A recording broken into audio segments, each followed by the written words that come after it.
라오디게아 교회를 여러분들 기억하고 계실 것입니다. 이 라오디아 교회에 대해서 성경에서는 이렇게 비판을 합니다. 책망을 합니다.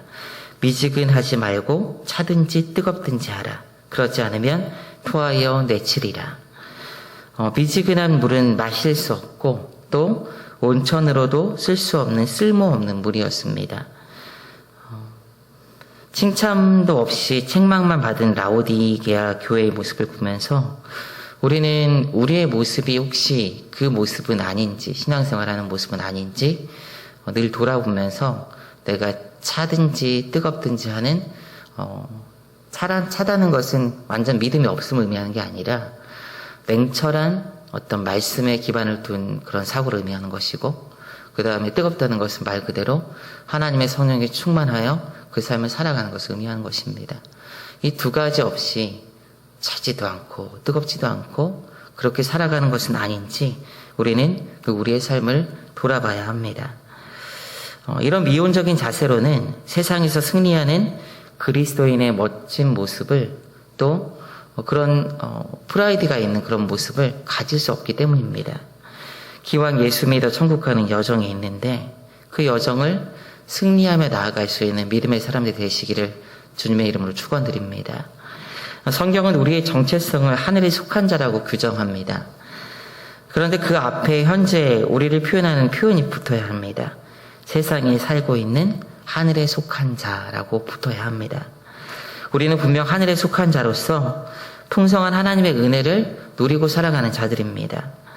신실하신 하나님의 약속, 그리스도 예수의 대속의 은혜 때문에 약속의 자녀가 되었고, 이 약속의 자녀로서 세상에 속하지 않고 하나님께 속한 그리스도인으로서 죄와 사망의 법에서 놓여 이젠 생명의 법에 속한 그런 존귀한 신분으로 살아가는 자들입니다. 그러나 이런 놀라운 은혜를 받으면서 세상을 이겨야 하는데, 세상 가운데 승리할 수 있어야 하는데 이기지 못하는 경우가 많이 있습니다.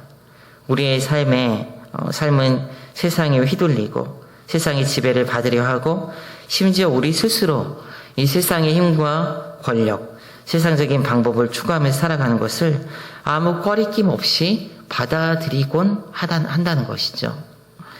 그래야 세상에서 살아갈 수 있다면서.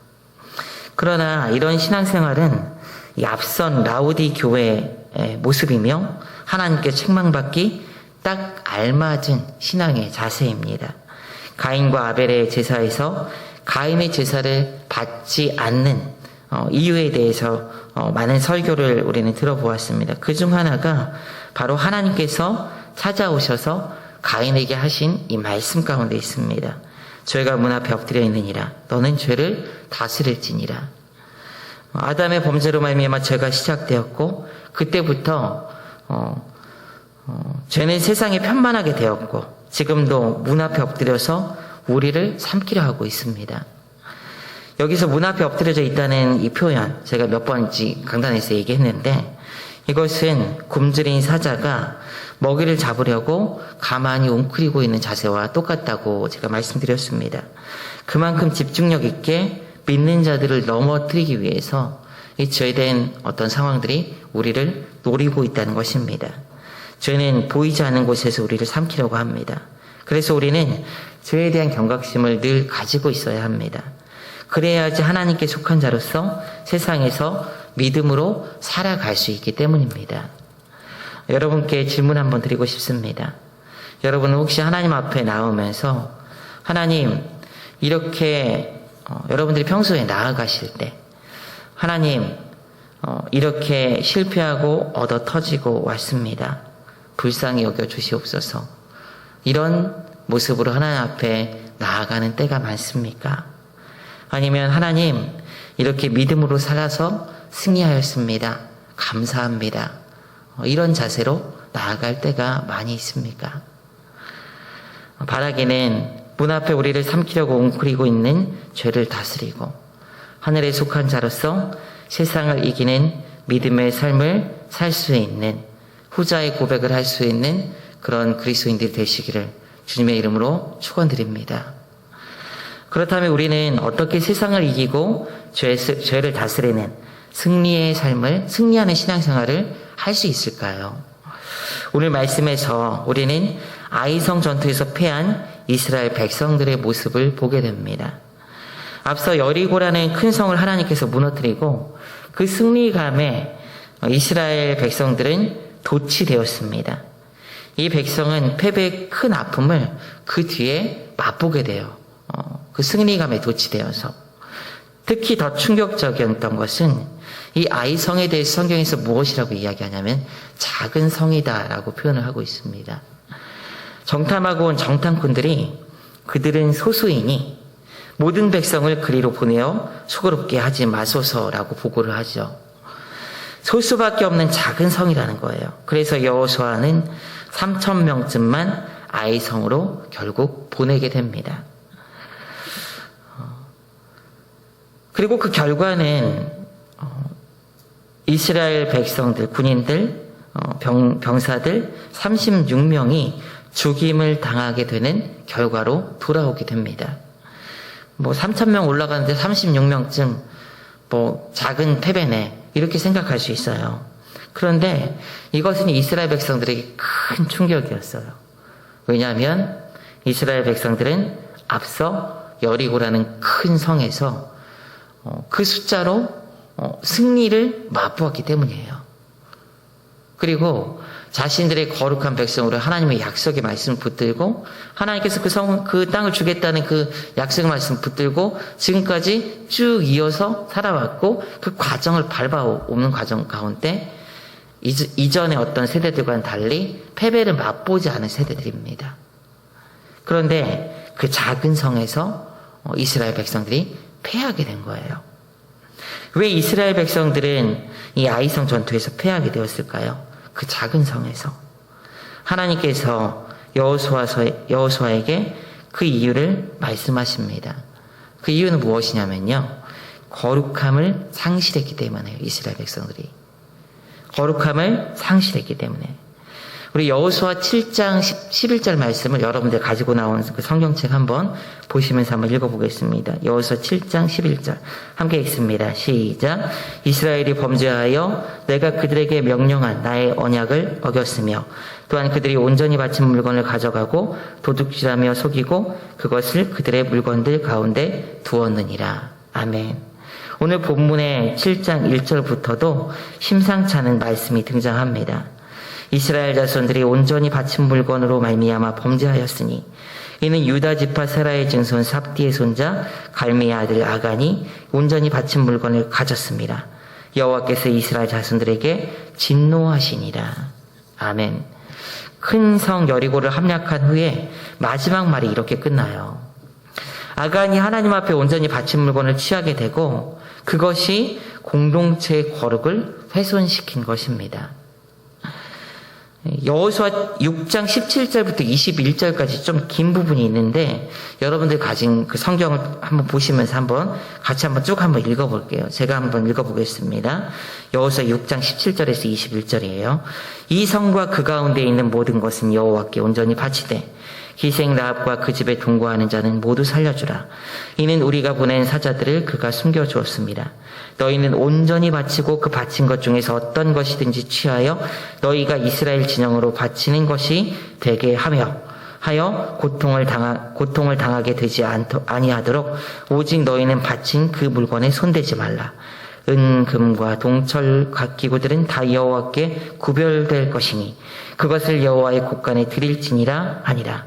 이에 백성은 외치고 제사장들은 나팔을 불매 백성이 나팔 소리를 들을 때 크게 소리질러 외치니 성벽이 무너져 내린지라. 백성이 각기 앞으로 나아가 그 성에 들어가서 그 성을 점령하고 그 성 안에 있는 모든 것을 온전히 바치되 남녀노소와 소와 양과 나귀를 칼로 멸하니라. 아멘. 하나님께서 여리고 성을 점령하시며 멸하실 때 모든 호흡 있는 것을 자신에게 바치라고 합니다. 어떻게 해요? 근, 음, 동철과 같은 그런 금속들은 귀하니까 여호와의 곳간에 드리고 그리고 호흡 있는 모든 것들은 죽이라. 이것이 전쟁의 방식이었어요. 너무나 잔인한 듯 하죠. 잔인한 것 같죠. 이런 전쟁을 할렘 전쟁이라고 합니다. 할렘 전쟁.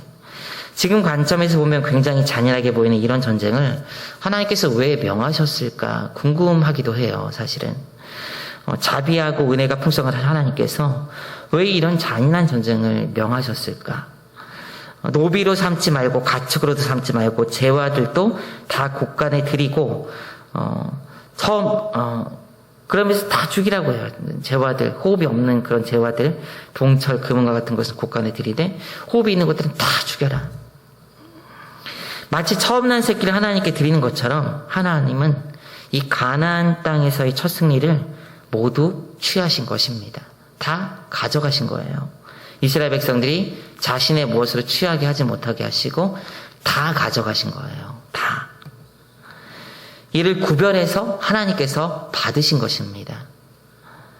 그런데 아간이 탐욕으로 그렇게 하나님께 모두 드리라고 명한 이 제물 중에서 아간이라는 사람이 취해서 자신의 유익을 위해서 취하게 되면서 하나님께 구별한 것에 손을 대게 됩니다. 그래서 공동체를 더럽히게 돼요. 이 한 사람의 범죄가. 이로 말미암아 이스라엘은 구별된 하나님께서 취하신 공동체임에도 불구하고 불순종의 대가로 불순종으로 하나님을 분노케 합니다. 여호수아는 아이성의 패배에 대해서 슬픈 기도를 해요. 어찌하여 우리가 패한 것입니까? 하나님께서는 이렇게 더럽혀진 이스라엘 백성들에게 이렇게 명령하세요. 여호수아 7장 13절에서 보게 되면은 너는 일어나서 백성을 거룩하게 하여 이르기를 너희는 내 일을 위하여 스스로 거룩하게 하라. 이스라엘의 하나님 여호와의 말씀에 이스라엘아 너희 가운데 온전히 바친 물건이 있나니 너희가 그 온전히 바친 물건을 다 너희 가운데서 제하기까지 내 원수들 앞에 능히 맞서지 못하리라.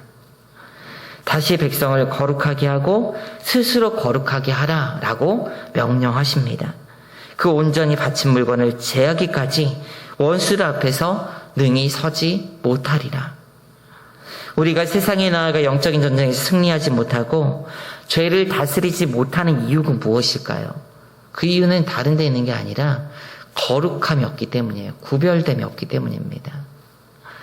온전히 바친 물건을 취한 아간과 같이 하나님께 바쳐져야 될 이 물건을 취한 아간과 같이 세상에서 살아남기 위해서 세상적인 방법을 추구하고 말씀이 아닌 욕심에 좌우되어 살아가기 때문이에요. 세상적인 욕망과 세상적인 동기에 의해서 살아가기 때문입니다. 욕심에 사로잡혀 불순종하는 것을 실존적인 한계로 여기고 타협하기까지 해요. 물론 우리는 그런 한계가 있어요. 그럼에도 불구하고 타협하지 않으려는 자세가 우리에게 있어야 돼요. 그런데 그냥 그것을 당연하게 받아들이고 타협하려고 해요. 쉽게. 당연한 거야. 우리는 어쩔 수 없어. 그건 하나님께서 우리에게 은혜 부어주시기 위해서 전에 하나님의 은혜를 이야기할 때 우리 연약한 모습을 당연하게 받아들이고 하나님께 나아가는 모습이어야 되는데 자신이 의롭게 살아가야 될 그런 자리에서 그것을 당연하게 받아들이면은 전쟁하기도 전에 이미 패한 거예요. 그거는요. 전쟁하기도 전에. 하나님께서 용서하시겠지. 이런 태도로 세상에서는 세상의 방법으로 교회에서는 거룩한 척하면서 살아가는 경우가 많이 있다는 거예요. 이것은 아간과 같이 자신을 더럽히고 교회라는 공동체를 더럽히는 것과 똑같은 행위라는 것입니다. 그리고 사실 이것이 불신이에요. 불신. 불신이라는 것이 다른 것이 아닙니다. 믿음과 반대되는 것이 불신이에요. 믿음과 반대되는 것. 믿음이 없는 모습이에요. 왜냐하면 불순종의 근원은 하나님을 신뢰하고 믿지 못함에 있습니다. 탐욕으로 더 많이 가지려고 하죠. 왜 더 많이 가지려고 합니까, 여러분? 왜 탐욕으로 더 많이 가지려고 해요? 내가 해보려고 해요. 내가 하면 될 것 같으니까 내가 해보려고 해요. 내가 내 안위를 확보하려고 하고 내 삶을 지키려고 하는 거예요. 내가 확보한 삶의 자원으로, 탐욕으로 내가 더 많이 얻어서 더 많은 것을 해서 내가 확보한 내 삶의 자원으로 내 안위를 지키려는 것, 그것이 불신인 것입니다. 여러분, 그것이 하나님을 믿는다 하면서도 아간은 탐욕으로 재물을 취하면서 자신의 안위를 추구하려고 했던 것입니다. 하나님을 버린 거예요. 때문에 오늘 말씀 가운데 뒤집어서 생각하면 거룩이라는 것은 하나님을 의지하고 신뢰하는 모든 것을 의미하는 거예요.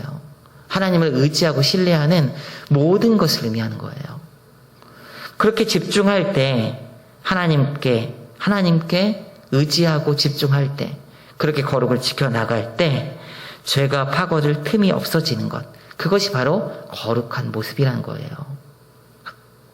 아간 한 사람의 범죄로 인해서 아이성의 전투에서 패한 결과로 주변국들에게 어찌 보면 큰 오점을 남기게 되었을 것입니다. 이는 하나님의 권위와 능력에 대한 주변국들의 인식에도 직결된 것이에요. 왜냐하면 당시 관점에서 전쟁은 신과 신의 전쟁이기 때문에 아이성이라는 작은 성에 패한 이스라엘의 하나님은 연약한 하나님으로 주변국에 비춰질 수 있습니다. 그러나 하나님은 그런 세상 사람들의 어떤 인식보다는 참된 백성을 거룩하고 온전하게 세우며 믿음으로 그 나라를 세워가는 일이 더 중요하신 분이십니다. 가나안에 세워질 그 나라를 바르게 세우시기를 원하시는 분이 우리 하나님이십니다. 사랑하는 성도 여러분, 교회뿐만 아니라 우리의 삶도 하나님 안에서 승리하는 인생이 되기 위해서, 세상을 이기기 위해서 우리는 거룩해야 합니다. 하나님의 말씀에 순종하고 믿음으로 사셔야 합니다. 그것이 주님이 우리를 향한 뜻임을 여러분 기억하시기를 주님의 이름으로 부탁드립니다. 둘째로 이 아이성에서 패한 이유가 있습니다. 여호수아 7장 4절에 보게 되면은 이렇게 기록합니다. 백성 중 3,000명쯤 그리로 올라갔다가 아이 사람 앞에서 도망하니 라고 기록하고 있어요. 정탐꾼의 보고를 들은 여호수아는 그냥 3,000명 정도면 승리할 것이라고 생각해요. 그 말을 굳이 그대로 듣고 이전에 여리고성을 무너뜨리고 요단강을 건너서 가나안의 발을 디디기까지 무슨 결정을 하든 무슨 일을 하든 이 여호수아는 이렇게 결정한 적이 없거든요. 작은 일이라도 어떻게 결정하냐면은 이스라엘 백성을 이끄신 분이 하나님이라는 사실을 기억하고 이 하나님의 말씀에 그대로 순종했습니다. 그대로. 이 여호수아서도 사실은 다른 걸 이야기하는 게 아니라 이 가나안의 정복 전쟁을 잘하기 위해서 중요한 원리를 이야기하는데 그것이 무엇이냐면 여호와의 말씀에 있어요. 말씀. 그래서 여호수아 1장 1절에서도 보게 되면은 이렇게 기록해요. 여호와의 종 모세가 죽은 후에 여호와께서 모세의 수종자 눈의 아들 여호수아에게 말씀하여 이르시되라는 그 말로, 그 문장으로 첫 절을 시작을 해요. 여호수아에게 말씀하여 이르시되. 하나님의 말씀으로 시작해서 그 내용은 무엇이냐면은 내가 너와 함께 할 것이니까 너는 담대하게 나아가 그 땅을 정복하라라고 하나님께서 말씀하세요. 말씀하여 이르시되. 여호와께서 여호수아에게 말씀하여 이르시되. 여호와께서 여호수아에게 말씀하여 이르시되. 이 말로 시작을 한다는 거예요. 그리고 이후에 요단강을 건널 때도 그래요. 3장 7절부터 8절까지 보게 되면은 이렇게 말씀합니다. 여호와께서 여호수아에게 이르시되. 여기서도 여호와께서 여호수아에게 이르시되라는 그 말로 시작을 해요. 내가 오늘부터 시작해서 너를 온 이스라엘의 목전에서 크게 하여 내가 모세와 함께 있었던 것 같이 너와 함께 있는 것을 그들이 알게 하리니 너는 언약궤를 맨 제사장들에게 명하여 이르기를 너희가 요단 물가에 이르거든 요단에 들어서라 하라. 하나님께서 여호수아에게 말씀하여 이르셨어요. 그때도. 그래서 이 요단강을 건너게 됩니다. 그리고 건너가서 또 하나님께서 말씀하세요. 뭐를 건너가신 다음에 또 말씀하세요. 여호수아 4장 1절부터 3절까지 보게 되면 그 모든 백성이 요단을 건너가기를 마침에 여호와께서 여호수아에게 말씀하여 이르시되. 여기서도 여호와께서 여호수아에게 말씀하여 이르시되라고 이야기합니다. 백성의 각 지파에 한 사람씩 10사람을 택하고 그들에게 명하여 이르기를 요단 가운데 제사장들의 발이 굳게 선 그곳에 돌 12를 택하여 그것을 가져다가 오늘 밤 너희가 유숙할 곳에 두게 하라 하시니라. 하나님께서 세세하게 알려주셨어요. 여호와가 여호수아에게 말씀하여 이르시되, 이것이 관용구처럼 계속 등장하고 있어요. 강을 건넌 후에 이제 여리고라는 거대한 적이 있을 때도 하나님께서 할례를 말씀하세요. 거룩해야 된다고 얘기하시면서 큰 전쟁에 앞서 거룩함을 위해서 할례를 명령하세요. 그때도 이렇게 표현합니다. 여호수아 5장 2절에서 보게 되면 그때 여호와께서 여호수아에게 이르시되, 똑같아요. 여호와께서 여호수아에게 말씀하시되 이르시되, 너는 부싯돌로 칼을 만들어 이스라엘 자손들에게 다시 할례를 행하라 하시매. 그리고 여리고성이 무너지는 역사를 이루실 때 직접 여호와의 군대 대장이 여호수아를 이끌 찾아옵니다. 그리고 여호수아가 그 앞에서 그를 알아보고 이렇게 말해요. 여호와의 군대 대장이 여호수아 5장 14절에서 15절에 보게 되면 먼저 이렇게 얘기합니다. 그가 이르되 아니라 나는 여호와의 군대 대장으로 지금 왔느니라 하는지라. 여호수아가 얼굴을 땅에 대고 엎드려 절하고 그에게 이르되 내 주여 종에게 무슨 말씀을 하시려 하나이까. 여호와의 군대 대장이 여호수아에게 이르되 내 발에서 신을 벗으라. 내가 선 곳은 거룩하니라 하니. 이렇게 군대 대장이 딱 말하니까 그 다음에 여호수아에서 하나님께서 이스라엘 백성에게 요구하는 여호수아를 깨뜨리는 그 말이 등장합니다. 여호수아가 그대로 행하니라. 그대로 행하니라. 내 주여 종에게 무슨 말씀을 하시려나이까. 이 말을 한 다음에 여호수아가 어떻게 했다고요? 여호수아가 그대로 행하니라. 그대로 행하니라. 여호수아와 이스라엘 백성의 위상은 하나님의 명령 그리고 이어지는 하나님의 역사, 이를 통해서 이스라엘의 위상은 높아졌습니다. 여호수아는 그 자체로 하나님께서 그 나라를 가져오는 주체임을 보여주는 성경이에요. 하나님께서 그 일을 하시는, 그 영광을 가져오는 주체임을 보여주는 성경이에요. 그러면서 그 영광 가운데 있는 그리스도인들에게 뭐라고 명령하시냐면 여호수아에게 여호와께서 말씀하시니까 그대로 행하라고 말씀하고 계시는 거예요. 그대로 행하라.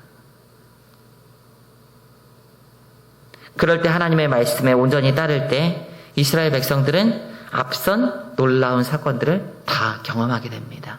그대로 행할 때. 그렇다면 이 아이성을 칠 때도 어떻게 했어야 됐을까요? 아이성을 칠 때도. 작은 성이지만 교만해서는 안 됐던 거예요. 왜냐하면 하나님께서 하신 거예요. 큰 성도, 모든 일들도 하나님께서 다 이끄셨어요. 세세하게 알려주셨어요. 그러면 이 아이성을 칠 때도 어떻게 해야 되냐면은 하나님께 여쭤봐야 되는 거예요. 물어봐야 되는 거예요. 하나님 어떻게 해야 됩니까? 작은 것, 큰 것 상관없이 하나님께서 말씀하셨으니까 하나님 말씀해 주세요. 하나님 어떻게 해야 됩니까? 저는 그대로 따라가겠습니다. 이것이 앞선 일을 경험한 이스라엘의 모습이었어야 되는 거예요. 그런데 이스라엘 백성들은 이렇게 하지 못하지요. 큰 성 여리고였지만 하나님의 말씀에 순종하는 공동체, 그 말씀을 이루시는 그 역사는 위세의 승리가 달린 것이 아니라는 것을, 여호와께서 함께 하실 때 승리가 있는 것이지 위세 그리고 세력에 있는 것이 아니라는 것을 하나님께서 말씀하고 계신 거였어요. 아간의 범죄에 대한 보응과 징계 후에 하나님께서는 다시 여호수아에게 말씀하십니다. 여호와께서 여호수아에게 이르시되, 다시 말씀하세요. 그때 하나님께서 너는 이제 이 말씀에 순종해야 돼, 따라야 돼, 다시 말씀하시는 거예요. 여호수아 8장 1절에 보게 되면 이렇게 기록해요. 여호와께서 여호수아에게 이르시되 두려워하지 말라, 놀라지 말라, 군사를 다 거느리고 일어나 아이로 올라가라. 보라, 내가 아이 왕과 그 백성과 그 성읍과 그 땅을 다 내 손에 넘겨주었으니. 하나님 앞에 자신들의 잘못을 고백하고 그 모습을 회복한 후에 하나님께서 다시 말씀하셨어요. 다시. 작은 성일지라도 어떻게 명하시냐면 다 거느리고 일어나 올라가라. 다 거느리고 교만하지 말고 다 거느리고 내가 명령한 그대로 행하라고 하나님께서 말씀하신 것입니다. 우리는 그렇습니다. 조금 잘 나가고 잘 되고 아무 문제가 없으면 쉽게 하나님을 떠나는 존재가 우리입니다. 이것이 죄된 인간의 본성입니다. 앞서 큰 승리를 경험하고 승리감에 도취되었어요. 이스라엘 백성들은. 이제 아이성 정도는 우리 힘으로 할 수 있어. 우리가 그냥 해보자. 그냥 3,000명 정도면 올라가겠지, 되겠지. 그 마음이 바로 교만입니다. 어떻게 이렇게 되면 되지 않겠어? 이런 마음들. 이 교만 때문에 하나님께 집중하고 하나님께 나아가지 못하여 패한 거예요, 여러분. 가나안 입성은 바로 천국으로 가는 우리 여정과 같습니다. 입으로 믿음으로 하나님의 백성으로 그 나라와 의를 위해서 살아가는 백성인 우리들의 삶과 마찬가지의 이스라엘 백성들은요. 우리에게 필요한 것은 오직 하나님께 집중하고 하나님의 말씀에 순종하고 하나님을 의지하는 것임을 여러분 믿으시기 바랍니다. 우리의 싸움은 혈과 육에 속한 것이 아닙니다. 우리는 악한 영과의 싸움이 있고 죄된 본성과의 끊임없는 영적 전투가 있어요. 이 상황에서 우리가 다른 방법을 찾고 다른 것을 의지해요. 내가 할 수 있어. 이 정도는. 내가 주님을 따라갈 수 있어요. 스스로 주님 따라 결단하면 내가 할 수 있어요. 내가 가진 돈으로 이것저것 해결할 수 있어요. 내가 가진 인맥으로 내가 스스로 할 수 있어요. 내가 가진 능력으로 이것들은 됩니다. 아니요, 여러분. 할 수 없습니다. 그리스도인들은. 할 수 없습니다. 아무리 많이 가지고 아무리 큰 능력이 있고 아무리 뛰어나다 해도 그리스도인은 하나님 없으면 아무것도 할 수 없습니다. 우리가 우리의 눈을 다른 곳으로 돌리고 나 그리고 내 주위의 다른 힘과 능력, 돈 같은 것을 의지하며 스스로 서려고 하는 순간 우리는 집어삼켜지게 됩니다. 패하게 되는 거예요. 하나님의 나라는 그런 법칙으로 다스려지는 거예요. 주님께서 예비하신 천국을 소망하며 사는 자들은 이렇게 하나님의 통치를 받을 수가 없습니다. 내가 라는 그런 자세로는. 오직 우리는 하나님만 의지하고 하나님만 바라봐야 합니다. 하나님께서 말씀하시고 지시하는 대로 서야 합니다. 내가 나를 신뢰하고 내 능력을 의지하고 세상의 육체에 맞서 나가려고 하면 우리는 작은 성에서도 패한 이스라엘 백성들처럼 작은 것에도 결국 패하게 됩니다. 제가 대학교 다닐 때 4학년 때 심령 수련회 때 강사님께서 오셔서 성령이라는 주제로 말씀을 전해 주셨어요. 큰 은혜를 받았는데 은혜 받고 막 들뜨니까 막 동기들이 같이 막 저만 은혜 받은 게 아니라 큰 은혜를 학생들이 참 많이 받았어요. 그래서 막 기도원이 아니라 학교 뒷산에 있는 기독을 가가지고 점심도 안 먹고 막 배고파 죽겠는데도 점심도 안 먹고 가가지고 같이 우리 이러면 안 된다고 기도해야 된다고 그러면서 기도하고 그리고 기숙사 가가지고는 또 막 저녁에는 막 뜨겁게 기도하고 아침에 나와서 아침부터 오후 늦게까지 막 예배 드리고 저녁 늦게까지 예배 드리고 또 뜨겁게 기도하고 그러면서 막 일주일을 막 열심히 보내니까 막 성령이 막 여기까지 차오른 것처럼 막 그렇게 느껴지더라고요. 진짜 충만하게. 근데 그때가 제일 위험해요. 사람은요. 그럴 때가 뭔가 될 것 같아. 이렇게 하면 될 것 같아. 이런 마음이 마음속에 차오르더라고요. 그런데 아니나 다를까 한 달 지나니까 다 식어버렸어요. 그냥 전부 다. 한 달 지나니까. 예전의 모습 그대로 돌아가게 되더라고요. 이스라엘 백성들이 여리고 전투로 말미암아 여기까지 차오른 어떤 승리감에 도취되었을 때 그들이 아이성에서 하나님을 신뢰하지 못하고 패한 것처럼 똑같은 경험을 그때 하게 되더라고요. 진짜 똑같이. 우리의 싸움은 혈과 육에 속한 것이 아닙니다. 우리는 약한 영과의 싸움이 있고 죄된 본성과의 끊임없는 영적 투쟁이 있어요. 이 상황에서 우리는 다른 방법을 찾고 다른 것을 의지하고 내가 할 수 있는 것을 자꾸 찾으려고 해요. 우리의 눈을 다른 곳에 돌리려고 합니다. 그래서 내 힘으로 해가려는 태도를 그때 취하기가 쉬워요. 그때 참 많이 느낀 것이 무엇이냐면 은혜 받은 후가 그래서 더 중요하구나라는 것을 참 많이 느꼈습니다. 은혜 받은 후에 그 은혜로 하나님 앞에 더 나아가고 하나님 편에 서고 하나님의 역사를 소망하며 매일같이 경건하고 거룩을 위해서 나아가는 것이 이 땅에서 그리스도인으로 살아가는 그런 승리의 비결이에요, 여러분. 내 마음을 지켜가면서 내가 나를 의지하진 않았는지 내가 내 능력을 신뢰하진 않는지, 내가 경건의 모양을 가지고 있는 그 모습을 신뢰하고 있는 건 아닌지 자신을 돌아봐야 돼요. 그리고 그 중심에 하나님이 늘 있게 우리의 삶을 늘 집중해서 맞춰 나가야 되는 것입니다. 내가 해서 되는 것이 아닙니다. 하나님을 붙들고 하나님께 집중해야 돼요. 아이성 전투에서 패한 이후로 아간의 범죄, 이스라엘의 교만을 우리는 살펴보았습니다. 아간의 범죄, 거룩함을 회복한 훼손시킨 이 아간의 범죄, 그리고 이스라엘의 교만이 이 아이성 전투에 패한 직접적인 원인이에요. 그런데 이 두 가지 공통점이 있습니다, 사실. 우리가 집중해서 주의 깊게 봐야 될 공통점이 있어요. 그게 무엇이냐면, 모두 하나님 없이 자기가 하려고 한다는 거예요. 이 두 가지 공통점이. 아간은 탐욕으로 자기 안위를 자기가 확보하려고 했어요. 자기가 하려고 한 거예요. 자기 안위를. 이스라엘은 교만으로 자기 스스로 작은 아이성을 이길 수 있다라고 생각했습니다. 여기에 하나님은 없습니다. 하나님은 없어요. 하나님은 내가 하는 것을 말씀하시면서 보여주고 계세요, 계속. 내가 하는 거야, 내가 하는 거야. 그걸 우리에게 계속 보여주고 있는 거예요. 하나님 없는 우리 인생은 반드시 패하게 되고 넘어지고 쓰러지고 힘없는 인생이 됩니다. 이것이 거룩을 상실한 사람들의 모습이에요. 이쯤에서 여러분 다시 한번 여러분들에게 묻습니다. 여러분은 어떻습니까? 매일같이 하나님을 의지하고 있습니까?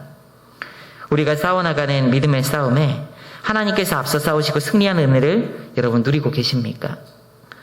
아니면 거룩을 상실하여 스스로를 의지하고 세상을 의지하였던 이스라엘 공동체처럼 내가 하려고 하고 내가 가진 것으로 하려고 세상적인 방법을 동원하고 살아가고 있습니까? 말씀과 기도하는 거리가 먼 인생을 살고 계십니까? 그렇게 하게 될 때 구원의 길은 주님께서 인도하셔서 가게 될 거예요. 끼역끼역 가게 될 거예요. 그러나 그 삶은 늘 실패하고 넘어지고 낭망하고 좌절하고 아무런 능력 없고 세상에서 얻어 터지는 삶의 그런 인생이 되기 쉽습니다. 사랑하는 성도 여러분, 세상을 이기는 그리스도인이 되기를 주님의 이름으로 축원드립니다. 그렇게 매일의 삶에서 하나님의 승리를 맛보는 그리스도인들이 되시기를 주님의 이름으로 축원드립니다. 하나님의 나라가 여러분의 삶에 풍성하게 이루어지는 삶이 되기를 원합니다. 이를 위해서 하나님을 붙들고 하나님을 의지하고 하나님의 말씀에 가까이 하시고 하나님께 나아가기를, 하나님께 집중하기를 주님의 이름으로 축원드립니다. 여러분, 여자들은 야구를 별로 안 좋아할 것 같은데 왠지 야구 선수 중에서요, 유희관 선수라는 선수가 있습니다. 유희관. 지금 은퇴했는지 잘 모르겠어요. 근데 이 유희관 선수 특징이 있어요. 야구는 공을 쳐야 되는 거잖아요, 타자들이. 그러니까 공을 치기 어렵게 던지는 게 중요하죠, 투수들에게는요. 그리고 그 어려운 방법 중에 하나는요, 강속구를 던지는 거예요. 굉장히 빠른 공을 던지는 것이 투수들에게는 굉장히 중요합니다. 그래서 지금도 미국 메이저리그 같은 데 보면은요, 강속구 투수들이 몸값이 굉장히 높아요. 강속구 투수들이. 그러면서 스트라이크를 잘 잡아내니까 몸값이 굉장히 높아요. 그런데 우리나라 야구 선수 중에서도 중에 뭐 강속구 투수도 있는데 특징이 될 만한 선수 하나가 유희관 선수라는 선수가 있어요. 근데 이 선수의 특징이 무엇이냐면요, 강속구는 던지지를 못합니다. 보통 이제 메이저리그에서 진짜 빠른 선수들은 170km를 던진다고 해요, 시속, 야구공으로. 근데 이 유희관 선수는 최고 구속이 130km예요, 여러분, 130km. 그리고 느린 공은 70km 정도로 던진다고 합니다. 그런데 놀라운 일은요, 그 공을 타자들이 못 쳐요, 여러분. 이렇게 느리게 던지는 공을 타자들이 못 쳐요. 유희관 선수에게 기자들이 물어봤습니다, 인터뷰하면서. 일부러 그렇게 던지는 거 아니에요? 이렇게 물어봤어요. 근데 유희관 선수가 이렇게 대답했어요. 아니요, 저는 매 투구마다 전력 투구를 합니다. 이렇게 얘기하는 거예요. 전력 투구를 합니다. 근데 왜 다른 타자들이 못 칠까요? 상대편을 곤란하게 만드는 비결이 있습니다. 그러는 거예요. 자신은 빠른 공을 던질 수 없기 때문에, 그 신체 자체가 빠른 공을 던질 수 없기 때문에 유희관 선수는 자신의 느린 공을 빠르게 보이도록 하는 효과 구속이라는 것을 연구했다는 거예요.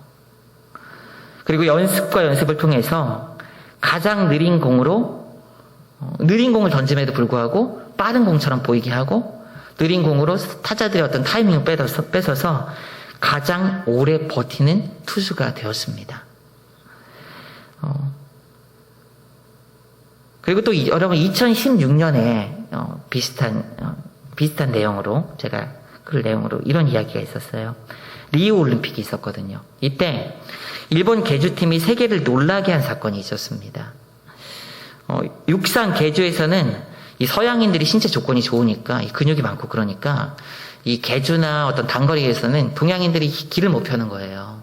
길을 못 펴는 거예요. 그게 우리는 당연하게 좀 받아들이고 있어요. 그런데 2016년 리우 올림픽에서 일본 계주팀이 세계 열광들을 다 물리치고, 그 신체 조건 좋은 사람들을 물리치고 은메달을 따게 됩니다. 은메달을 계주에서. 그리고 더 놀라운 사실은요, 이 일본 선수들 중에 9초대를 뛰는 사람이 아무도 없다는 사실이에요. 아무도 없다는 사실이에요. 다 9초가 넘어가고 10초 몇으로 이렇게 된 사람들이 많다는 거예요. 그럼에도 불구하고 은메달을 땄어요. 쟁쟁한 9초대 선수들이 많은 그 다른 팀들을 다 물리치고. 어떻게 이들이 은메달을 딸 수 있었을까요? 느림에도 불구하고. 그것은 일본 선수들이 주력이 아니라 막 달리는 그것에 집중했던 게 아니라요. 그것을 보완하기 위해서 계주니까 바톤을 건네주는 그 시간을 단축시켰다는 거예요. 그래서 은메달을 딸 수 있었다고 합니다. 그때. 유희관 선수도 그렇고요. 일본 계주 선수들도 그래요. 자신들의 약점을 알았어요. 약점. 못하는 것, 잘 안 되는 거 알았어요. 그리고 그 약점을 파고들어서 한 곳에 집중했기 때문에 그런 결과를 가져올 수가 있었어요. 약점을 파고들고 집중해서 그것을 보완하고 그것을 공략했기 때문에, 한 곳에 집중했기 때문에. 여러분, 우리의 가장 큰 약점이 무엇일까요? 우리의 가장 큰 약점, 그리스도인들의 가장 큰 약점.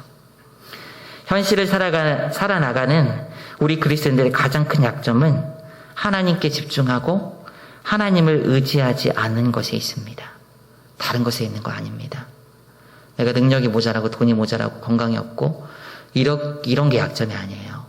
가장 큰 약점은요, 하나님께 집중하지 못하는 것에 있습니다. 하나님을 의지하지 않는 것에 있습니다.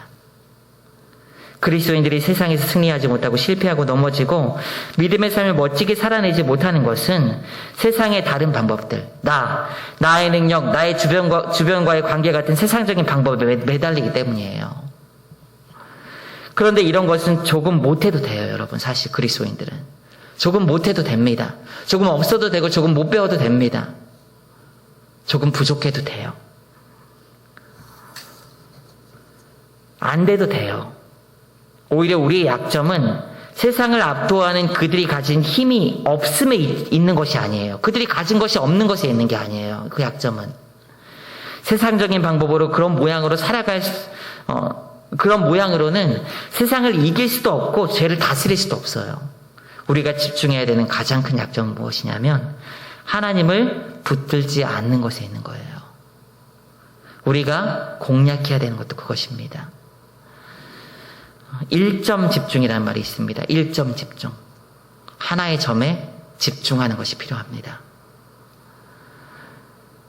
하나님께 집중해야 돼요. 하나님의 말씀에 귀를 기울이고 하나님께 집중하고 하나님의 뜻, 하나님의 음성, 하나님의 의도, 하나님께 집중하는 것. 하나님께 집중할 때 우리는 세상을 이기고 승리할 수 있습니다. 세상의 방법이 아닌 하나님의 방법으로 승리하게 되는 거예요. 이때 하나님의 영광도 우리의 삶을 통해서 더 풍성하게 드러나는 아름다운 삶이 될 줄 믿습니다. 하나님께 집중하기 위해서 말씀으로 하나님의 음성을 듣고 오늘, 내일 우리의 전 삶에 요구하시고 뜻하시는 하나님의 뜻을 알 수 있기를 원합니다. 그리고 말씀에서 오는 믿음의 자람이 있는 인생이 되세요.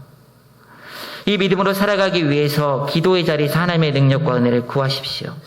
이것이 우리가 지금 보완해야 될 가장 약한 부분이에요, 여러분. 보완해야 돼. 그럴 때 조금 없어도, 조금 못해도, 조금 부족해도 다른 약점은, 이런 조금 부족한 다른 세상적인 약점들은 다 상쇄되고도 남음을 믿으시기 바랍니다. 하나님께 집중하여 하나님의 나라를 풍성하게 가져오고 하나님께서 우리에게 주시고자 하는 그 승리를 맛보아서 하나님께 영광을 올려드릴 수 있는 귀한 인생이 되시기를 주님의 이름으로 축원드립니다. 우리 다 같이 이 시간 주신 말씀 기억하면서 함께 기도하기를 원합니다.